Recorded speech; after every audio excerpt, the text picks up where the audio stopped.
അത് തന്നെ ചേട്ടനാണല്ലോ അന്ന് ഈ മനോജ് എന്ന് പറഞ്ഞ ആളെ കണ്ടത്. അപ്പോൾ അതൊന്ന് ക്ലിയർ ചെയ്ത് പോകാനായിട്ട് ഞങ്ങളോട് വന്ന് അന്വേഷിക്കണമെന്ന് അതാണ് ഞങ്ങൾ വന്നേ. ഇല്ല വേണ്ടത് കുഴപ്പമില്ലെന്നേ, കുഴപ്പമില്ല.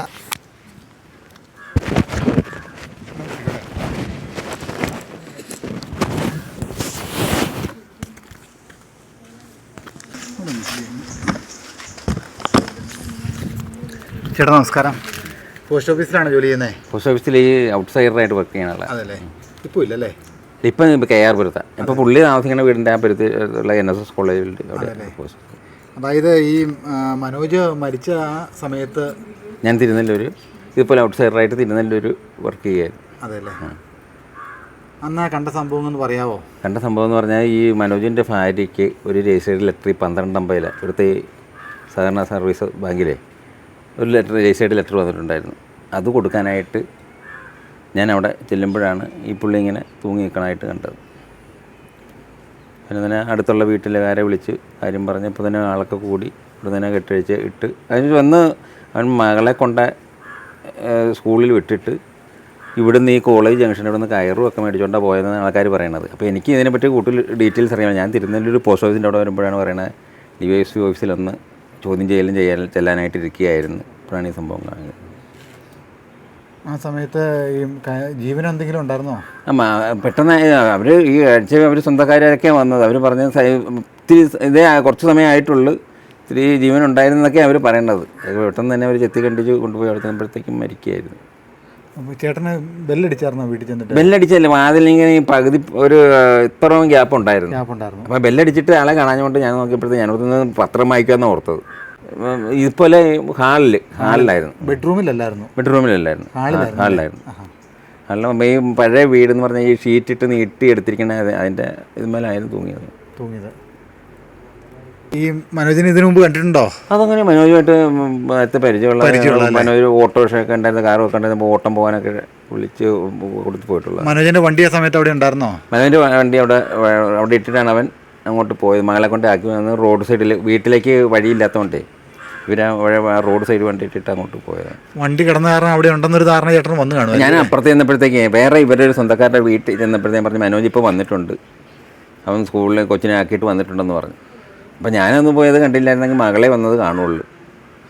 ഞാൻ നാളെ കൂട്ടിയത്. ഞങ്ങളവിടെ വന്നപ്പോൾ അറിഞ്ഞു. അതായത് ഞങ്ങളവിടെ വന്നപ്പം തൊട്ടടയിൽ ഒരു അയൽവാസിയായിട്ട് ചേച്ചി പറഞ്ഞു കയറും മേടിച്ചുകൊണ്ട് വീട്ടിലേക്ക് നടന്നു പോകുന്ന പുതിയൊരു കയറാന്ന് പറഞ്ഞു. നടന്നു പോകുന്നതായിട്ട് ഒരു ചേച്ചി പറഞ്ഞിട്ടുണ്ട്. അപ്പം ചേട്ടനാണല്ലോ പിന്നെ രണ്ടാമത് കണ്ട ആള്. അതായത് കയറുമായിട്ട് പോകുന്ന കണ്ടായിരുന്നു. പറഞ്ഞു തൂങ്ങാനാന്നറിയത്തില്ല. അപ്പോൾ അത് കഴിഞ്ഞിട്ട് പിന്നെ ആ ചേച്ചി മരിച്ചതായിട്ട് അറിയുന്നത്. അന്നേരമാണ് ആ ചേച്ചിക്ക് മനസ്സിലായത് ഇത് തൂങ്ങാനായിരുന്നല്ലോ ഈ കയറ് മേടിച്ചുകൊണ്ട് പോയെന്നുള്ള കാര്യം മനസ്സിലായത്.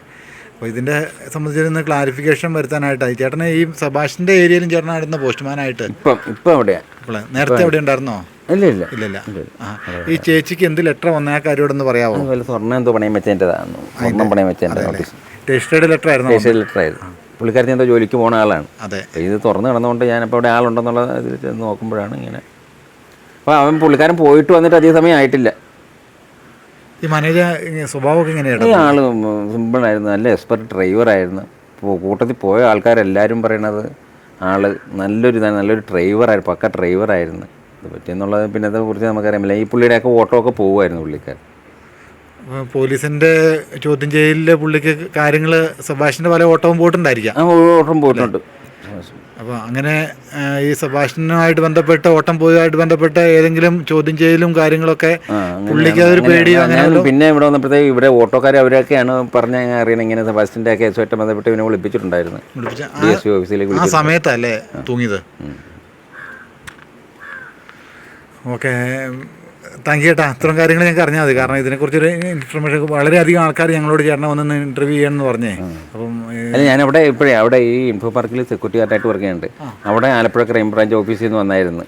എന്നെ അവിടെ ചെയ്ത് ചേട്ടാ ഒരു മൊഴി എടുക്കാനായിരുന്നു എന്ന് പറഞ്ഞ് എന്നിട്ട് അങ്ങനെ അതോടെ പിന്നെ ഈ സംഭവം കഴിഞ്ഞപ്പോഴേ വീണ്ടും അത് പൊങ്ങി വന്നത്. എത്ര കാലം മുമ്പ് വന്നേ? അതൊരു 2-3 കൊല്ലമായിട്ടുണ്ട്. കാരണം ചേട്ടനാണല്ലോ അവസാനമായിട്ട് പുള്ളിനെ കാണുന്നത്, അവസാനമായിട്ടും ആദ്യമായിട്ടും. അതപ്പോൾ അന്ന് അവിടെയുള്ള ആൾക്കാരെ പറഞ്ഞു കൊടുത്തു ഇങ്ങനെ ആ ചേട്ടൻ പോസ്റ്റ്മാനായിട്ട് വർക്ക് ചെയ്യുന്ന ചേട്ടനാണ് ഇത് ആദ്യമായിട്ട് കണ്ടതെന്ന് പറഞ്ഞ്. അത് കഴിഞ്ഞ് പുള്ളിക്കാരത്തി വിവാഹം കഴിച്ചല്ലേ? വേറെ വിവാഹം കഴിച്ചു. ഇല്ല, 1 വർഷം മുമ്പ് കല്യാണം കഴിച്ചത്. കല്യാണം കഴിച്ചിട്ട് 1 വർഷം ആയതുകൊണ്ടായിരുന്നു. 1 വർഷമായുള്ളൂ. മോളും കല്യാണം കഴിച്ചു.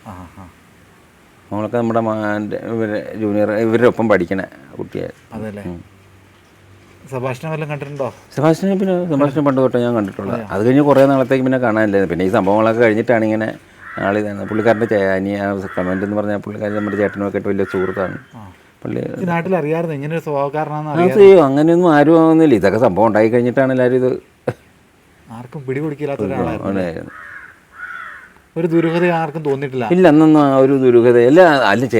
ഈ കഴിഞ്ഞ ദിവസം ഒരാൾ പറഞ്ഞതേ ഇവിടെയുള്ള എല്ലാ വീടുകളും കയറി ചെല്ലാൻ പറ്റിയ ഒരാളായിരുന്നു. എല്ലാ വീടുകളും അടുക്കള വഴിയൊക്കെ പുള്ളി കയറി ചെല്ലുള്ളൂ. അവിടുന്ന് ഭക്ഷണം ഉണ്ടെങ്കിൽ അതുമൊക്കെ കഴിക്കും. അങ്ങനെയൊക്കെ ആയിരുന്നു. അങ്ങനെയുള്ളൊരു സ്വഭാവക്കാരനാണെന്ന് പറഞ്ഞു. എല്ലാവരുമായിട്ട് വളരെ ഇതിപ്പോൾ പറയുമ്പോൾ ആൾക്കാരൊക്കെ ഞെട്ടലോടെ അത് കേൾക്കും. ദൂരങ്ങളിലേക്കാണ് ശല്യങ്ങളെന്ന് തോന്നുന്നു. ഇപ്പോൾ കഴിഞ്ഞ ദിവസം കൂത്താട്ടടുത്ത് ഏലിയാമെന്ന് പറഞ്ഞ ഒരാളെ മിസ്സായി. ഞങ്ങൾ വാർത്ത പോയി എടുത്തായിരുന്നു. ആ പുള്ളിക്കാരത്തി ഒന്നും സാമ്പത്തികമായിട്ട് ഒന്നുമില്ല. മകൻ തളർന്നു കിടക്കുമായിരുന്നു. കയ്യും കാലും തളർന്നു കിടക്കുന്ന ഒരു നിത്യരോഗിയായിട്ടുള്ള മകന്. ഏലിയാമ്മ എന്നാണ് പുള്ളിക്കാരത്തിൻ്റെ പേര്. ഏലിയാമ്മ ടൗണിൽ പോയി എന്തെങ്കിലും ബ്രോക്കർ പരിപാടിയൊക്കെ ആയിരുന്നു. എന്തെങ്കിലും ജോലിയായിട്ടൊക്കെ പോയി എവിടെന്നെങ്കിലൊക്കെ ആരെങ്കിലുമൊക്കെ എന്തെങ്കിലും കൊടുത്തു കഴിഞ്ഞാൽ അത് കൊണ്ടുവന്നിട്ട് വേണം കഞ്ഞി വെച്ച് കുടിക്കാനായിട്ട്. ആ ഒരു അമ്മേനെയാണ് ഈ സെബാസ്റ്റ്യൻ അടിച്ചുകൊണ്ട് പോയത്. ഓക്കെ ഏട്ടാ, ഇത്രയും ഇൻഫർമേഷൻ തന്നതിന് ഒത്തിരി നന്ദി.